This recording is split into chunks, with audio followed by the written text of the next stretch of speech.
درانه کتونکو السلام علیکم. زه محمد سلمان همدرد د حق غږ پښتو چینل خبري لنډیز کې ستاسو کوربه او ستاسو پام را اړوم د مهمو خبرونو لنډیز ته.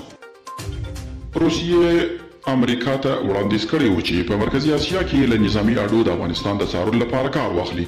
رویټرز ویلي په جون میاشت کې د روسیې ولسمشر ولادیمیر پوتین جو بایدن ته وړاندیز کړی و چې د افغانستان د څارلو لپاره په تاجکستان او قرغیزستان کې د روسیې له نظامي اډو استفاده وکړي. ایران وايي له امریکا او برتانیا سره د زندانیانو په تبادله هوکړه کړې ده.